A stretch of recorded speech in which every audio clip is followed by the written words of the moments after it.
anyway, I had to go to county lockup 30 days, and I got out, and my friends, like any good military friend should do, said, you want to like pay rent or get food? No, let's throw a party and invite whores and have a gangbang. Hey, welcome back to Four for the Road, everybody. I am your host, Ken, and I'm sitting here with Garage Beer Dave. How you doing today, man? When did we start referring to you as Ken? Since a couple weeks ago. Okay. Also, Ken, I have a story for you about a mutual friend of ours while you were gone. Oh. So, let me start.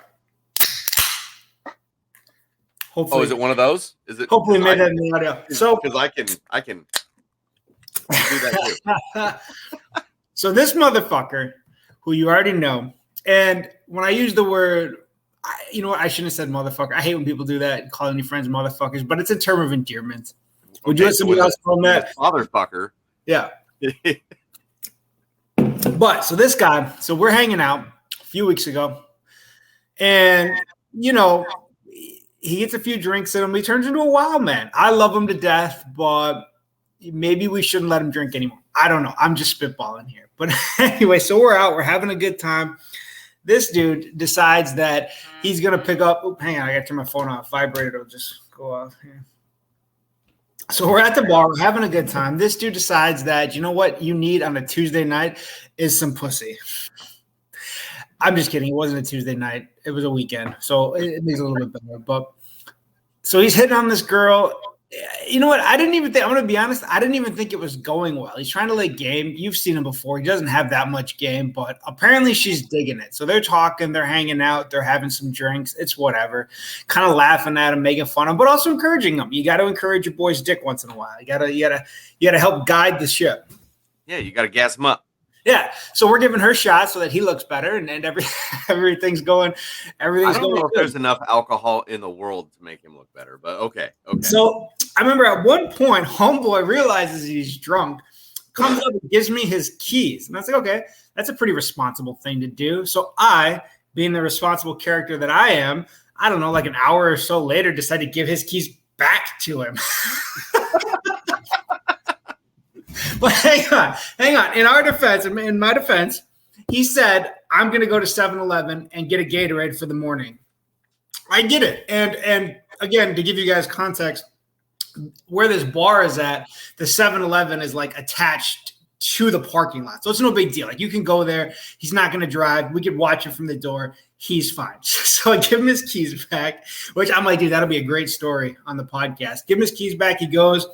This dumbass, we didn't find out till later, but he puts the Gatorade in his car, doesn't lock his car, then finds that girl and gives her his keys. Like, hey, baby, hold on to these.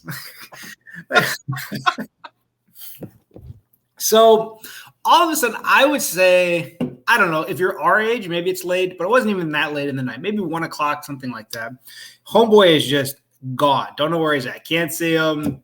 His phone's not responding. He is just gone. But old girl is gone. Good sign. Yeah, you put two and two together. Yeah. Don't think nothing of it. You know, the rest of us, he was definitely leading the way in drinking, but I think the rest of us were probably overserved as well. But either way, we got shit to do. There's an event going on the next day. Like, just cut it out and fucking go home and all that good shit. So the next day, I had to run some errands.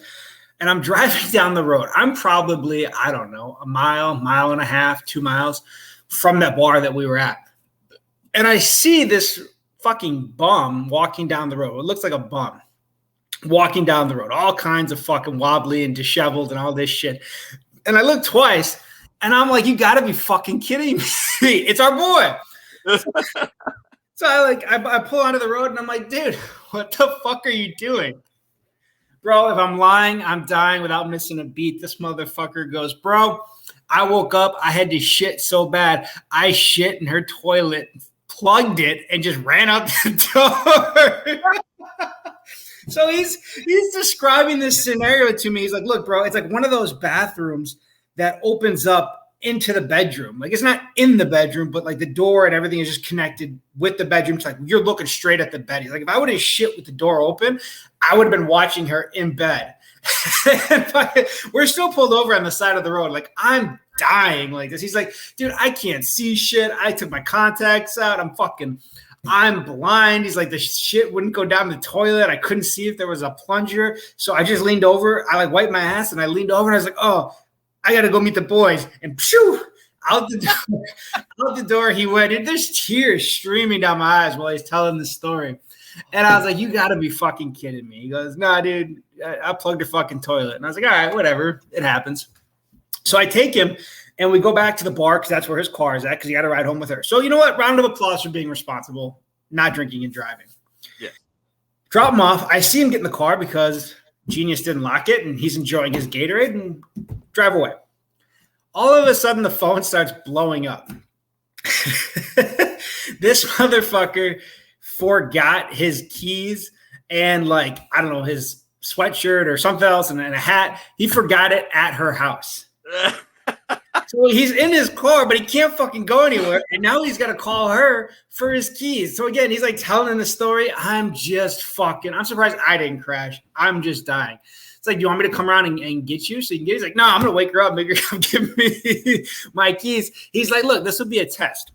If she doesn't bring me my keys, that means she took a piss before she came to give me my keys and found the toilet. If she just shows up and brings me the keys, she hasn't gone to the bathroom yet, and it's all good. It's all good. So he's waiting, and okay, not judging. She's hungover. She's probably groggy as fuck. She's probably annoyed. She probably had bad dick. You know, all this stuff. She's not in a hurry to bring him his keys. Yeah. So as the time's going by while he's waiting for his keys, he's like sending us pictures, like brushing his teeth. There's a Burger King connected to this bar too. So he's brushing his teeth in the Burger King bathroom. He's like trying to put his contacts in from like the trunk of his car and stuff. I mean, just look at he sent us a video. There's one video. Maybe I'll ask him if I can post it later. He probably won't let us. But he goes back. The bar has an outside patio. So he's like sending us videos of him sitting on the outside patio as the bar is closed, just talking about the bad decisions that he's made in life. But fast forward, to be fair, she brings him his keys.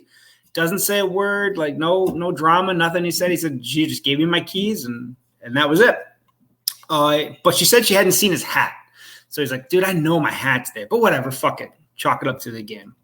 So he goes and he meets up with our boys and they're going to go to this event that it's a big bike event. All right. It's like a fundraiser, a charity event, all this stuff. There were some rumblings, and I feel like dipshit should have paid attention to the rumblings, that she had somehow, this girl from the bar that he hooked up with, had somehow been involved with this charity and this biker event and all this stuff like some years past. No. But our friend, as you know, is an idiot. Or he just didn't care. I'm not quite sure. He was pretty hungover. So trying to I love you this just man. not care or do you not know? Was kind of a hard answer to get from him. But we go to this almost some Dave level shit. Hey. If there's a gangbang and a motorcycle helmet, maybe you will have met your match. Maybe like 8 years ago, but not anymore. So we go to this event. We're hanging out. We're having a good time. All the homies are there. It really was a good time. The weather was perfect. Everything's a good time. All of a sudden, I look, and so we're like this bar and this motorcycle stuff and this fundraising event. It's all like in this little like block radius, right? So you look across the parking lot or whatever, and she is just standing there like the fucking crypt keeper. She is just standing there. And I'm like, bro, we got to walk that way. What do you want to do? And he's like, fuck it. I can't go left. I can't go right. Like, I can't turn around and walk back without making it obvious. He's like, fuck it. We're just going to walk straight ahead. So they did it. So like we all stopped because we're all like, hey, everybody had fun last night. How about you guys? And if that bitch could shoot daggers, I think she would have shot daggers at all of us. But they awkwardly hug or whatever. And this other person that was with us goes, hey, how's your plumbing?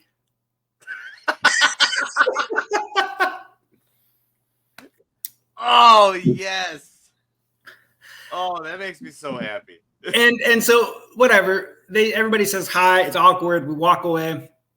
And I look at him and I go, hey, dude, did you notice that bill in her hand? He's like, shut the fuck up. There was no bill in her hand.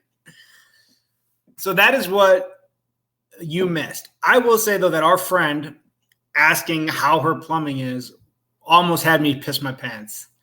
I could say that it had our boy shit his pants, but he was obviously clear of shit. But dude, listening to him in the car describe how he plugged her toilet, panicked, didn't know what to do, and just ran out her house while everybody is still sleeping.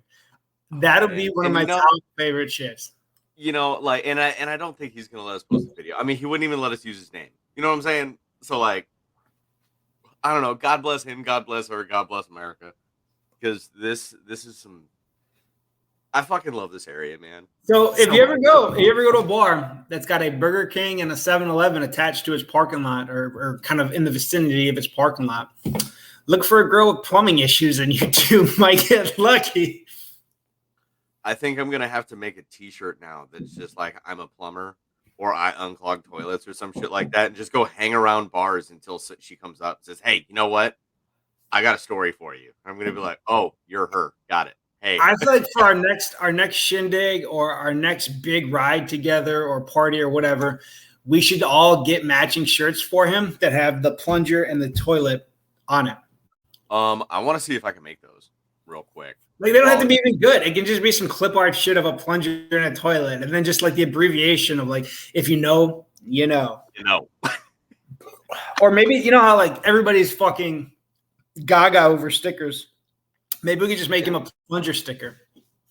I think we should just call him Plunger, but that's just me. That's just me.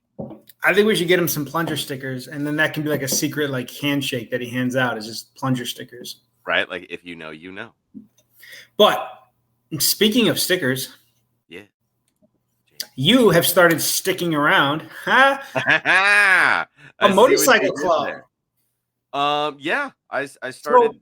So we talked about this a little bit beforehand offline, and I said, we won't go into details and stuff like that. Just your privacy and respect for you and stuff like that, and anything you need to edit out, we can.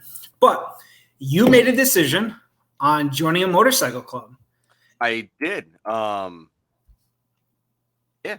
that's all I can say. No, it's not. I think there's value in not talking specifics.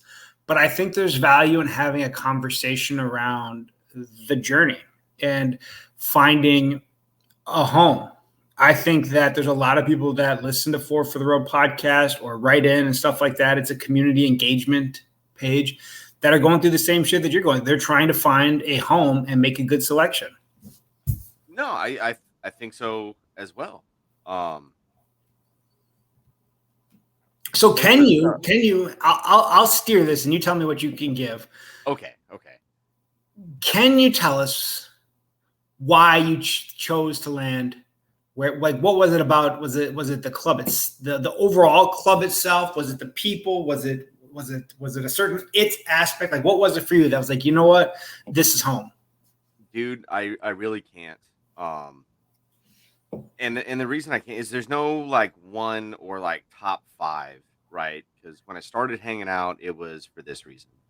And then a few days later, it was for that reason. And then a few days later, it was for this other reason.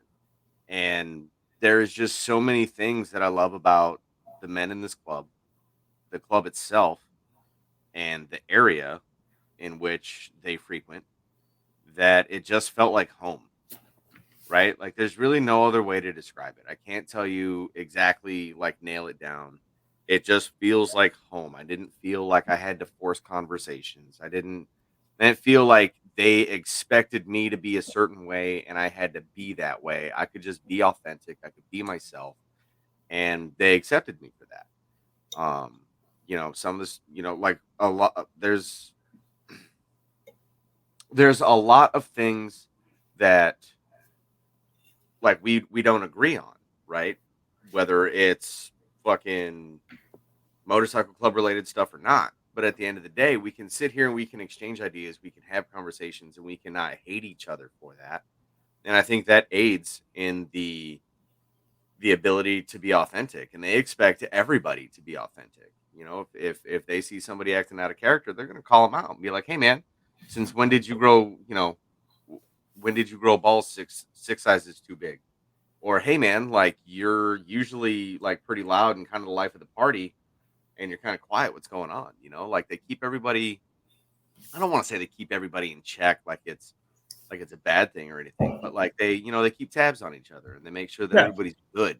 The checks and balances of it, like are you up? Are you down? Are you letting the patch go to your head? Are you having trouble at home? Are you having trouble on the scene? Trouble, it's important. I think it's a thing for,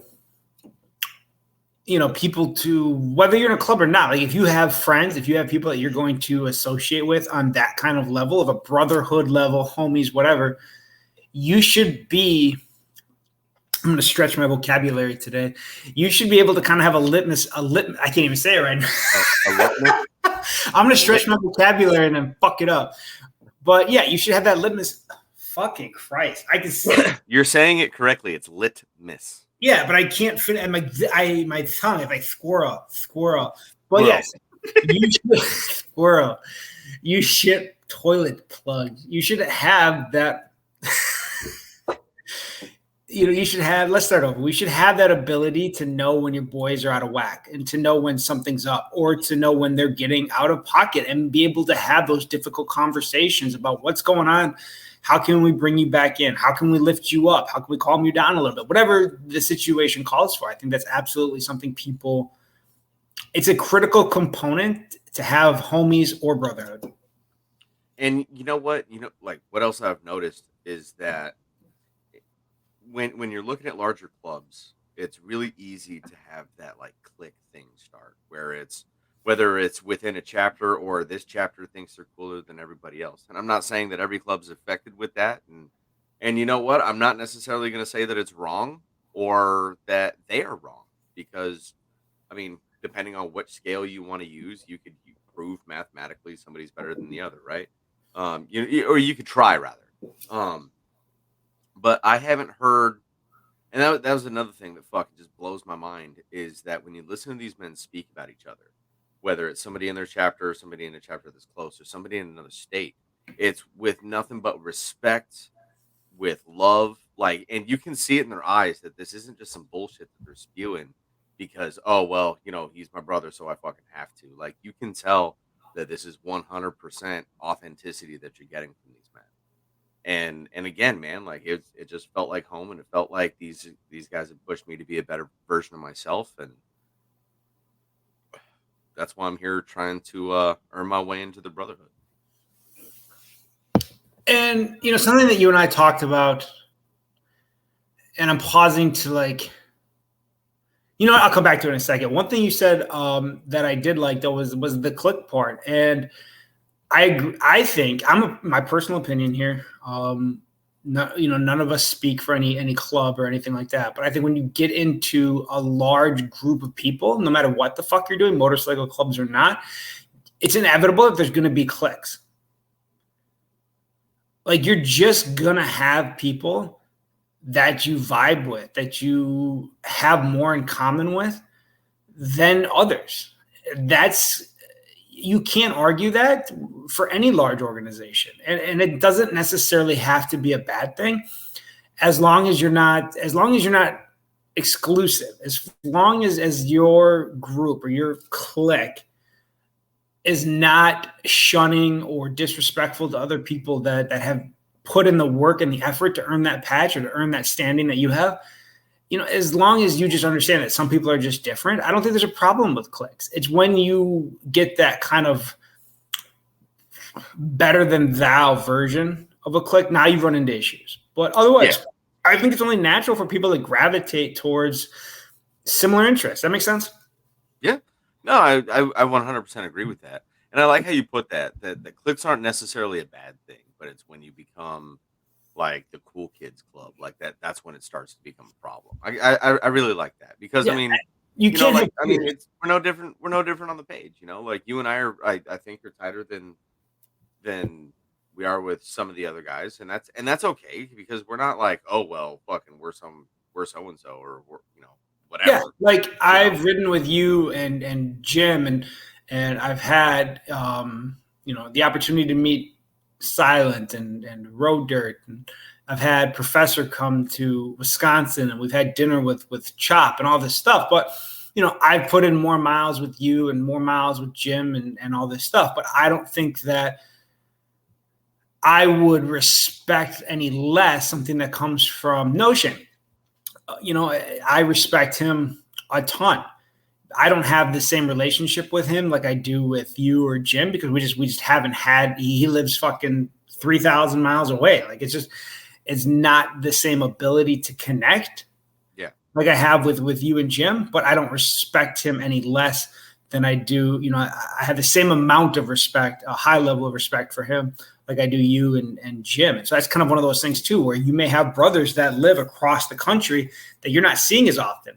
And to say that you're going to be as equal with them and as tight with them as you are maybe with a clique that you see more often, I think that's ridiculous. And I think speaking out like, oh, no cliques and clubs and stuff like that, I don't think that's realistic. But understanding that you can't have tiers. Like there might be positional, positioned leadership positions that are a little bit tiered, but you can't have a tier system among brotherhood with your cliques. Like that's when it gets toxic. That's when it gets negative. Does that make sense? Yeah, and I mean it makes sense to me, and I hope it makes sense to everybody that's listening. But man, I don't think that I could have said that any better or agree with it any more than I do. So what about, let's say that I'm an asshole. Let's just say I'm an asshole. I have never met you before.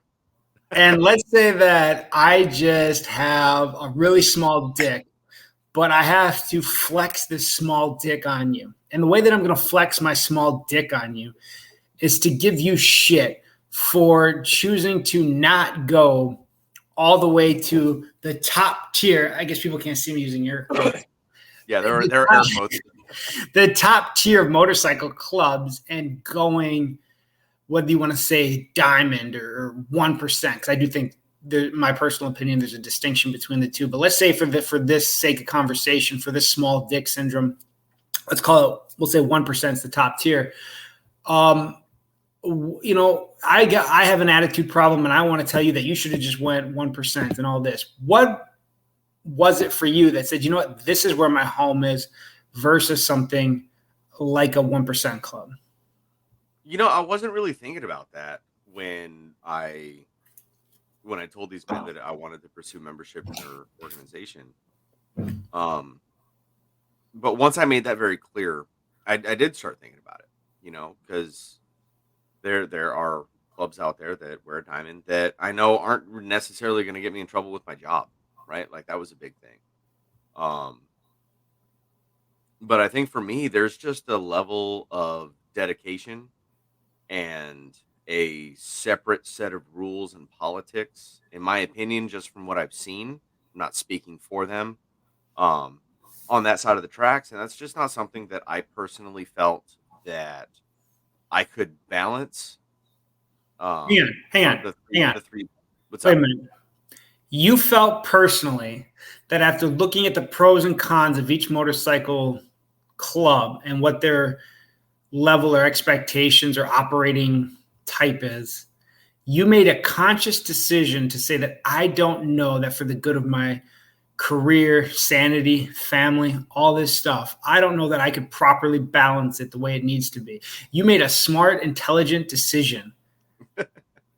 Yeah, and people should respect the fuck out of that. And I think about how it would be as a brother as well, right? Like if I'm struggling to maintain my job and my family, if I'm like barely holding on, where am I going to have the time or the focus to be the best brother that these men deserve? If I'm killing it at my job and my club, are my children getting the best father that they deserve? Is my wife getting the best husband that she deserves? And like I said, just for me, and I'm not, she deserves far better. Far better than me. But let's hope she doesn't listen to I'm this fucking kidding. show, and she just stays ignorant, and she just stays with me forever, because I would love that very much so. But no, and I'm not saying that just because you're a 1%er that you have all this other like all these other, like this next level shit of dedication that other clubs don't, because that's an asinine thing to say. But when you look at, I'm not going to go down that road. No, but I get what you're saying. I have to be a little more careful about how I speak about things now. Well, I get what you're saying, and I think anybody that has like listening comprehension gets what you're saying too. It's not that there's not non 1% clubs that aren't just absolutely dedicated and pounding the road and holding events and doing this stuff like crazy as well. But there comes a time when there can be different expectations and requirements that go into being that 1% person in your area, to that 1% motorcycle club. And I think it's foolish of anybody, and I can say whatever the fuck I want because I don't have a club. So as an outsider that's been in clubs and has looked at going back to clubs and what's the right club for me, I think you're a fucking idiot if you don't sit down and evaluate that shit. If you go to that level and people put in the time, I had a great conversation with somebody who's a great friend of mine. I don't know that I can respect him any more than I do. He's been a 1%er for a long fucking time. And had a great conversation just this weekend, about understanding the values and what you're teaching somebody. And on the other side of that, respecting the fact that these people are putting that effort into, they're putting all their years of knowledge into teaching you something. And there's a lot of weight to that. And so you absolutely should consider, can I live up to that? Can I balance that? Is that for me? Is that something I'm even interested in? Before just going, you know what, that's the top. I'm going to go straight to the top, or I'm going to aspire to be at the top. Look, if that's you, great. But if that's not you, there's absolutely nothing fucking wrong in saying, you know what, I'm going to go a different route. And I respect you more for being able to say that rather than trying to fucking be an asshole telling other people what they need to do. Or fucking faking the funk and changing who you are to appease a club. Like, that shit's fucking stupid. Don't do that shit. Just be you and make the decision that's best for you. And if you think we were shit talking in that, like, then you're not listening, because we didn't say anything about one club being better than the other. We're saying find what fucking fits you and what you can give, because then you're going to be happier and the club's going to be better. Exactly. And it's not that, like, oh, well, this club has certain patches and this club doesn't. So this one club that has the more patches, they're obviously more legitimate or anything like that. That's not what we're saying either. That was good. That was a good one. That one felt natural. Like you just opened up the esophagus and it happened. You didn't push. But yeah, it's not. We're definitely not saying that like one club's better than another club. I mean, with the mindset that I have now, I would say that, you know what I'm saying? This month he's like, already forever my club forever, goddammit. I've already got the tattoo appointment scheduled. It's in 2026, just saying. Nah, I'm just playing. But yeah, man, it's a fucking ride, dude, and I love it. And absolutely. And that's kind of, we got to I'll tell you, the biggest thing for me, man, is, and I know you and I talked about it, what I was really scared of is that I would find the place that I was like, that's it, this is home, this is where I need to be. And that I would tell them that I'm interested or that I'm dedicated to pursuing membership in their motorcycle club. And they're going to be like, well, fuck, dude, you're a fucking punk rock for the road, blah, blah, blah, blah, blah, blah. Here's your shit. And that was always a really big fear of mine. And that got headed off at the pass, like even before, the process really got started. It was just like, look, man, like, we want you to know, we love the show, we love the page, we love what you're doing, we love what you're doing for the community. That's cool. However, we're all fucking equal, and there ain't no fucking free passes given to anybody. And I think that was like the start of the, yep, this is it, because I don't want to be that dude that showed up, to a fucking regionals or nationals and be like, oh, what's up, man? I'm the guy that didn't prospect, but I'm supposed to be your equal, I don't want to do that. And the fact that they cared enough to bring that up and let me know, like, hey, look, dude, like, you're going to earn every stitch just like everybody else. That meant a lot to me. And I think that aided a bit in me coming to the conclusion that, yeah, this is my home. This is where I belong. And this is where I need to work to earn to call these men brother. So I take time out of my day all the time to tell you ain't shit. Yet somehow they do it and it sticks. I do it and you brush me off. Okay. All right. Well, I mean, I love you too, motherfucker. You know, you got all the perks of being in an MC without being in an MC, motherfucker. Like, fuck you. You can go Well, wherever you want to, right? You can go wherever, and then you know that you don't have to pay for a hotel. You know that for a yeah, fact. yeah. Oh, I want to go to Kentucky. I'm gonna go to Kentucky. You ain't gotta pay for a hotel there. Oh, I'm gonna go to Virginia. Bitch, which side of the fucking water you want to be on? Because you still don't have to pay for a hotel there. You got like 4 or 5 different spots on each side of the water.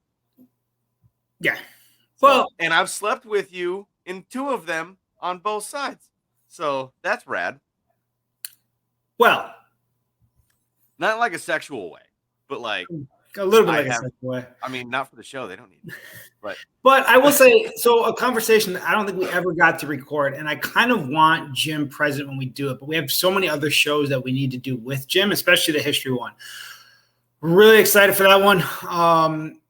Got a chance yesterday, so it's been like 2 years. I guess it was like a 2-year anniversary, one of those memory things that pops up on Instagram since we did the Mexican Ed from the Galloping Goose, a history piece on him and kind of the origins of the MF patch and things like that. Just such a cool story from the 60s and how it kind of, they had trading cards in the 60s of just these we consider them, you know what I love is that we consider them legendary characters today, legendary figures, because they are. In 1963 or 5 or whatever it was when those trading cards came out from Ed Roth, did people then know that those people were already legendary figures or going to be legendary figures in the community? But that's something I want to say for Jim. Just like the argument that, not the argument, but the discussion that we've had, what can you get from a motorcycle club that you can't get elsewhere? And I know Jim takes this very not in a bad way, but Jim gets very personal with it because he loves his club so much. And I love that.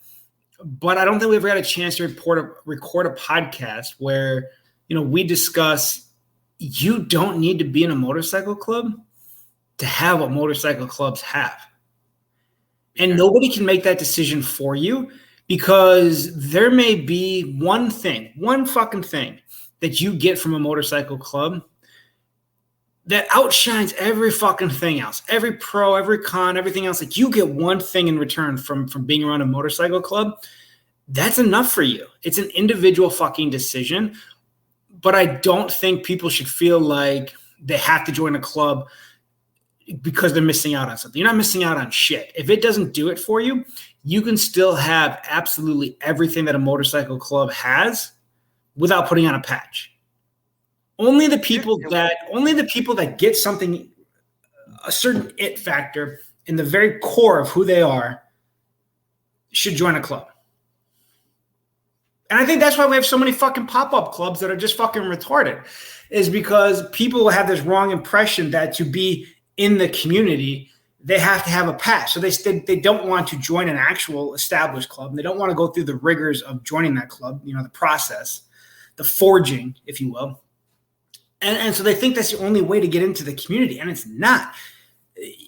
Ken and I may never share a patch. Maybe never. But there is no less consideration for him as family and the forging and the trials and the trick. You don't have to tend bar at 4 a.m. You don't have to haul somebody's bike at 3 a.m. You don't have to attend every family barbecue at noon on a Sunday to establish that bond. There are so many fucking ways for that bond to be forged. Motorcycles just kind of have a certain way of doing it that has worked for them. But if you and your homies are doing that exact same thing, you can have that tight-knit isk of a motorcycle club don't fucking put a patch on your back. But if you get that one thing in return from being with a motorcycle club, then go that fucking route. But there's no difference. To me, there's nothing you're going to gain from it that you can't gain elsewhere unless it's that absolute fucking it factor for you. But there's no thing. Well, I'll drop names here because I don't give a fuck about this part. I'm calling your sponsor. Do it. Cole and the crew that he's got down in Virginia Beach is a perfect example of what you're talking about. There's no patches. There's no club. There's no mandatories. What people consider like the negative side of being in a club where, like mandatories. Oh, I have to be over here at this time. the prospect period. Some people consider that a negative part of it. There is none of that with the group of guys that he has down there, right? And they're fucking. I mean, I'm up here on this side of the water, right? And there's people over here that know about Cole. They know about the shop. They know about the shop that he works with, and Dan and Jake and all that. And that's being part of the community. But again, there's no patches.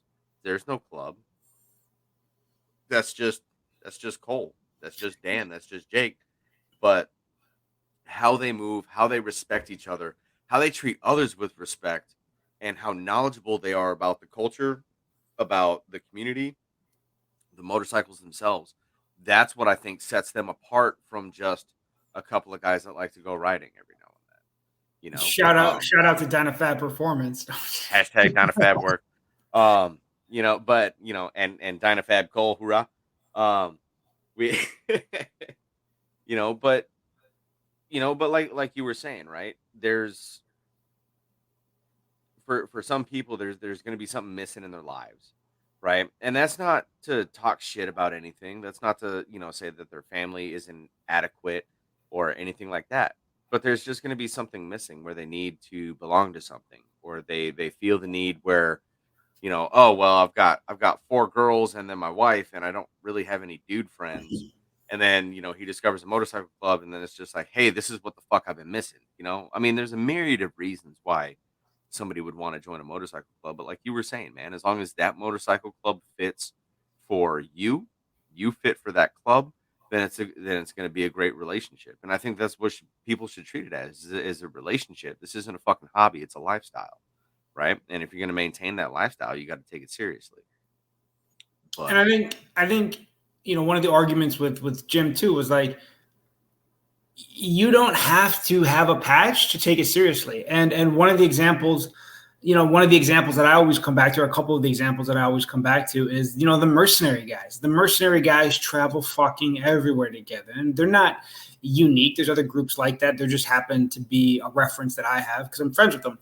But those guys travel everywhere together. They have not written rules, but they have unspoken rules, conduct, things like that you expect from your brothers, from your family, that you're going to fucking roger up to, or you're not going to be a part of that group. And so I don't think it's unique to just motorcycle clubs. It's just, like you said, what is an absolute fit for you where you just can't imagine yourself anywhere else. Like if you don't have that, like if you don't have, I can't see myself anywhere else, then don't join a fucking club. Like again, the mercenary dudes, as an example, some of them are interested in joining a club. Others have no fucking desire, but it doesn't change their, we'll call it brotherhood. I mean, they absolutely, they fuck together, eat together, fight together, fight each other.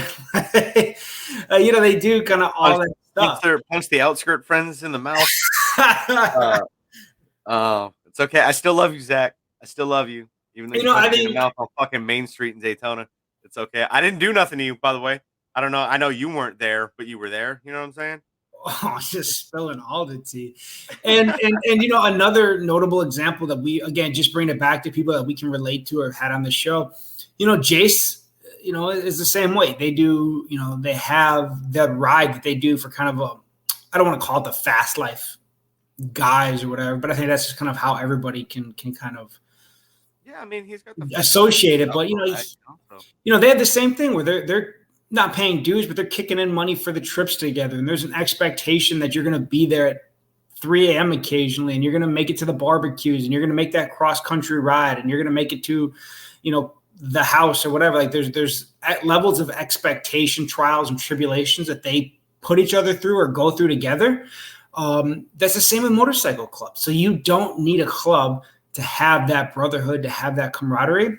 It's just kind of the thing that I know I always like to come back and argue with Jim about, and just not never in a mean way, but it's just like, dude, there's alternatives to joining a club. And I think more people need to be okay with the alternative and just be happy with their friend. Just because you have a great group of friends, don't put a fucking patch on. We don't need any more fucking clubs. We don't fucking need new clubs. Join an established club. If you think you have the best thing in your area, find an established club and petition to open a chapter of their shit in that area if you think that your area is so lacking. But otherwise, like Ken said in the very beginning of this rant, I can go fucking anywhere I want because of to suck my own dick because of the person I am, because I can make fun of myself, because I have humility, because I pay it forward, because I respect the shit out of so many people, and I let them know that I respect them and learn from them and cherish my time with them. And I ride long distance on my motorcycles. I've opened up so many doors just from those few things that I don't know if I could give that up to join a club, because I would have to give some of that up to start making club commitments. And I don't know if I could fucking do that. And there's nothing wrong with that. It's when you ignore that voice because you want the status of a patch. Putting on a mercenary sweatshirt is not going to give you the same status as putting on a patch. Fact. But if you're a piece of shit, eventually they're going to find out you're a piece of shit, no matter if you're in a hoodie or a fucking vest. Like, it doesn't matter. Yeah. Yeah. And that's why even a lot of non 1% clubs are starting to do that 1 year prospecting. Right. And then like even you and I had that discussion. Why? But it weeds out the fake, because you can only fake the funk for so long. And more often than not, it's going to be between 6 and 12 months is where you give up the ghost. Some guys make it all the way through. Some guys make it as a full patch. And then I got a man that I consider my family on the West Coast. He would tell me all the time, yeah, prospecting was the easy part. That was where you got to make all your fuck ups, all your fucking whatever. Let's see if you can actually hold that patch and honor that patch and deserve that patch for a year. What I noticed in a club was, I agree 100%. I think probating is easier because you have a defined set of rules and a defined set of almost operating circumstances. Almost have like an SOP. Yeah. Kind of, and you can say, well, clubs have bylaws and all this stuff. Yes. But as a prospect or probate, like, you are probably going to have somebody telling you where to be, when to be, how to be, what to wear, what to bring, where to work, security, 10 bar, wash bikes, park bikes, watch bikes, whatever the fuck, transport drunk members home. Like, you're going to have a duty. For the most part, when you become a full patch, a lot of that goes away. And a lot of that now is on you to just, based on your character, know when you need to be somewhere, knowing how to be in the right uniform of the day, as far as, is your bike maintained? Is your shit together? Are you not a fucking crackhead that's blowing all your money? Are you accountable to the brotherhood? Are you making the events you need to make? Are you skating and letting somebody else do the hard shit? Are you shitting on your family? Like, as a full patch, nobody's going to hold you accountable for that until they recognize it's a problem. When it's a probate, they're just like, hey man, this is how your life's going to be for the next 6 months. And it's very rigid. It's very structured. When you're outside of that and you become a full patch, now it's on you to navigate that shit correctly. And there can be a lot of pitfalls. And I think people need to be aware of that. Well, I think that's also the important part of the prospecting period or probating period, is that while you're prospecting or probating, you're building bonds with these men that you're going to one day call brother, right? And when you hit those situations where you're like, fuck, I hope I'm making the right call. I know that, no, I'm not going to say that. So let's say that you're, a new full patch and you get put in one of those situations where you're like, fuck, I got to make a judgment call. I'm not sure if this is the right call. Hopefully you did your prospecting or probating right. And you're comfortable enough calling one of your brothers, saying, hey, bro, like, look, I know you've been around a lot longer than I have. You probably encountered this kind of scenario. This is what's going on. What do I fucking do? Because I'm not necessarily sure. Because you can watch everything, right? But you don't know what's circumstantial, what is the standard operating procedure, unless you ask those questions, right? And then, I'm sure nobody that's wearing a patch today can say, while I was prospecting, I came across every single scenario that you can ever go through. So I was prepared to make this decision, right? That I'm sure that they made a judgment call on the fly and it worked out and they remembered that shit, or they leaned on a brother, like I believe you should, They leaned on one of their brothers and said, "Hey, man, look, like I'm sure you've been through this situation before. What do I fucking do?" Well, that's why being a mentor is so important. If you think that having somebody that reports to you as far as, having a probate or a prospect or something like that, that you're responsible for sponsoring, like, you should take that absolutely seriously. But not only should you take it seriously, but the brothers in the club should take it seriously. Like, you know what? There's some hazing. There's some, some stuff, some trick bags. Absolutely. I get it. But if your biggest thrill as a full patch is just making a prospect's life miserable, like, you're a piece of shit, dude. Like, absolutely, there's some hazing and some mud checks and stuff. We get it. But if you just fucking come all over the entire wall because you got to fucking be a dickhead to a prospect, like, you're a piece of shit. Like, that status that you have to those guys looking up to you as trying to to attain membership in your club, that is such a sacred thing, and you should take it so fucking seriously, and you should be an example.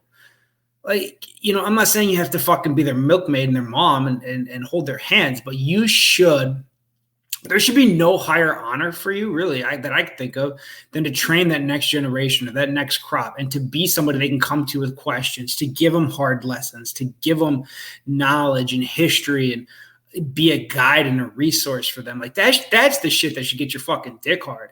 Like, if it's just making them fetch you a beer or fucking doing a rail off a stripper's ass, like, I don't want you in this fucking club anyway. That's no comment. Dude, you know what? You as a prospect is the fucking worst. Yeah, man, that wasn't even the first time today that I've heard that. But no, I agree, man. That it's definitely something you should take seriously, because you're raising up the next generation of men that's going to represent your fucking club. These are men that hopefully one day are going to wear the same patch. They're going to be your equal. They're going to be your brother. So why are you going to half-ass the job? You know what I'm saying? Because like that is a responsibility. You got to make sure that you're setting the right example through both word and deed. Hey, man, this is how my club operates, and I want you to see me operate the way I'm telling you to operate, and then I want you to hear me listen to what I'm saying about how we operate and why we do things the way we do. I think that's very fucking important, man. And just be fucking approachable, right? Because like some of these guys, I mean, some of these guys are great dudes that would be an asset to your club, but they're kind of timid, right? Be approachable. Like, not everybody's got to be a stone wall that somebody has to like pick at for you to finally open up to. But I mean, I'm not saying give everybody everything for free, but like answer a question every now and then. That'd be kind of cool. Yeah, I agree with you 100%. Teach them more than how to flip off a camera.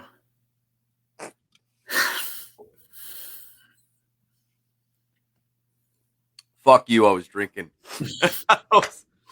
Oh, that almost. I'm so tired. Enough with the fucking middle fingers and the cat. We get it. Hey, so that's it for the show, everybody. I get it. Oh my God, you're a fucking hard ass. I get it. Calm the fuck down, dude. You win every bar fight you've ever been in. Pussy just falls at your feet every time you give a middle finger to the camera. I fucking get it. My soapbox, dude. I'm so tired of fucking dudes that have to not smile and give a finger to the camera. Like, oh my God, calm the fuck down. And then they go home. And they're not even on Instagram. They're probably still fucking it up on Facebook. It's a fucking Doc Holliday quote. Okay, Doc Holliday ended up working for the cops, so I don't know where we're at there. Or it's fucking Ray Liotta in Goodfellas. All I ever wanted to be was a gangster. Okay, well, he also became a fucking snitch. So I don't know. Just put your fucking middle fingers away. Smile more. You know what? I saw a guy in a bar last time I was hanging out with you, and I gave him a kiss. And I meant to give him a kiss on his fucking cheek, but I gave him a kiss in his fucking ear. So, you know what? There wasn't a middle finger involved. Do that. You know what? I have a question for you. Go ahead. Why are you not allowing men to be authentic? It's not authentic. If that's who they are. Oh my God. That's who they became. That's who they became because somewhere along the line in the motorcycle club scene, fucking they listened to Insane Throttle and they thought that everything was a fucking prison riot. And so all they can do is fucking convict poses and middle finger flips. You know what? My next 4 pictures that I take, I'm gonna make sure that I'm doing the convict pose or the fucking orale way when I'm fucking like down on a knee, like shaking a hand that's not even there, right? Like I'm just where somebody's like, it's the yard pose, not a convict pose. I don't give a fuck. Either way, I don't know. I've never been in jail. Never been. Also, I hope somebody takes the time to listen to this whole thing and then post the pictures of like Josh and I from Mercenary doing the convict pose in a bathroom while somebody's fucking pissing. Like, I get it, like once in a while, whatever. But if you are that dude that every fucking picture is you angry as shit with a middle finger, chill the fuck out. You're not that cool. Or the hashtags.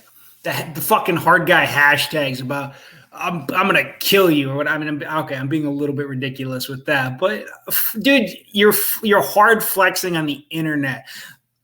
My mom uses hashtags. All right, calm down. It's not that fucking cool. I guarantee whoever you're mad at isn't looking at your hashtag and going, "Oh fuck, that's about me. That's intimidating." They don't give a fuck. I don't give a fuck. Hashtag something about how much you love that dude that you're with in the picture instead of fucking the hardcore hashtags. Let's try more of that shit. So much anger coming out of Dave today. And sorry, thank you for filling that quiet gap. I actually had to respond to one of my patch holders. So oh my god, dude!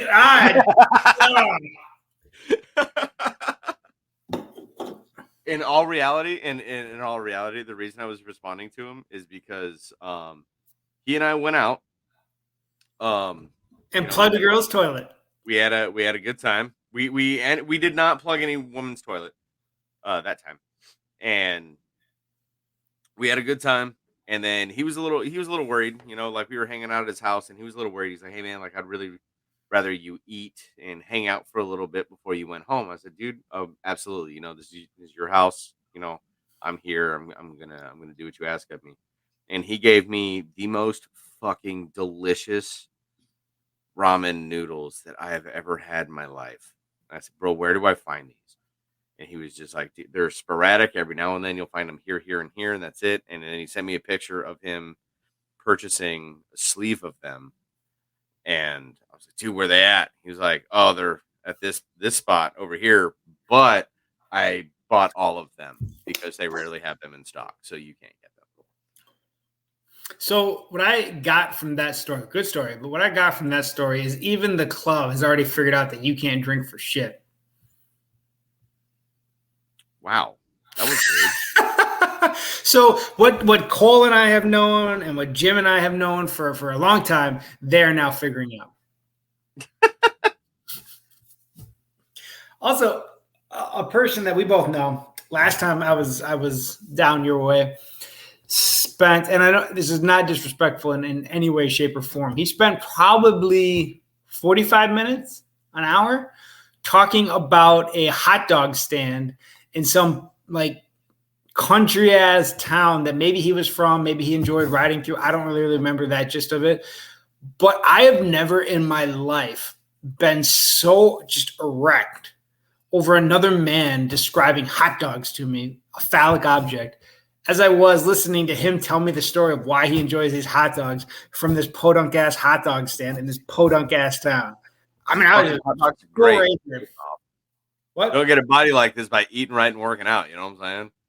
Like, and I wish I could tell the story as good as he, but you know, country as fuck. He's older, right? Like, you can't even understand. Hey, he says hello. Like, hey, hello. You're like, what? Hi? I don't know. But listening to him talk about hot dogs, I was like, dude, I'm gonna go fuck one of those hot dogs.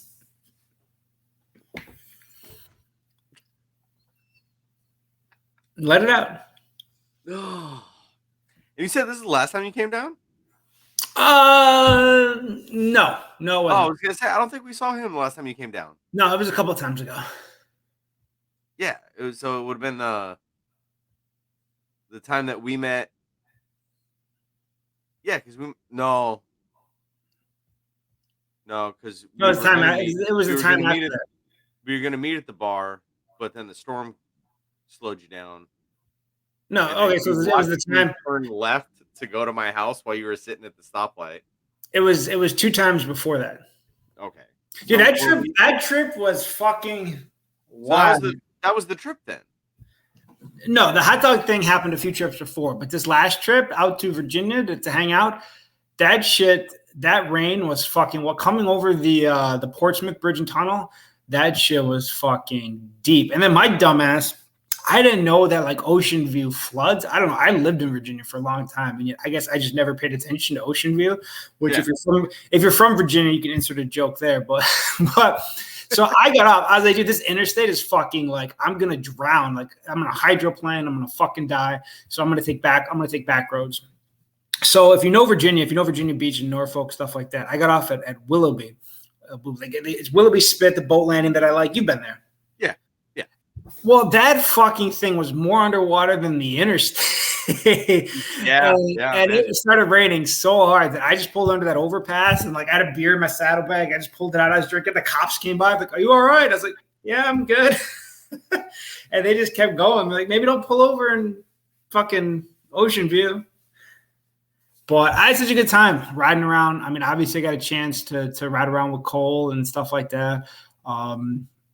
Jay from Left Lane Syndicate, but people probably understand the sign more. Left Lane is for crime. I feel like he just needs to rebrand himself as Left Lane is for crime because that's what people. The left lane criminal, man. That's what he needs. There you go. Instead of syndicate, left lane criminal. I like that. I'm totally gonna make an Instagram with that name and charge him like $100. Be like, if you fucking want it bad enough, you'll pay me. You can own the domain name or whatever and just take it. But yeah, I got a chance. I rode all the way down to. I mean, that's not that far, but I rode down to see him in where's Kitty Hawk or some shit like that, right on the beach, right on the Outer Banks. Yeah, had a great time with him. He rode back. That motherfucker rides so fucking much. But so I rode down to see him, and then I was like, what was I doing? I don't know. But I was like, dude, we got something going on back in Virginia Beach. I'm gonna ride back. He's like, I'll fucking come with you. Hung out till way too late at night, then rode home all the way back to North Carolina. Then this last trip I saw him, he rode from North Carolina again up to Virginia Beach to have Dynafab work on his bike and shit like that. I was like, dude, you're just fucking putting miles on that thing. I think he rode all the way to Trog. Yeah. Yep. He rode all the way to the Trog event. And then he just did another thing like the Jersey Pines Bike Fest. And dude just getting it. And I know it's not like a super impressive amount of miles, from like here to OBX, but like he was up at the fucking stunt show up here too. Yeah, and it's like a Tuesday. Dude, he's fucking killing it, dude. And I'm so fucking happy for him, man. Like he was just like, I want to do this, and then he just fucking went in and he's fucking killing it. I hope he gets a chance to completely lift you off the ground again. Because for those that don't know Jay has got to be what, 6'6"? He's like 6'7", 6'8". He's big. He's a big one. He's all of what, 260, 280? He's not small.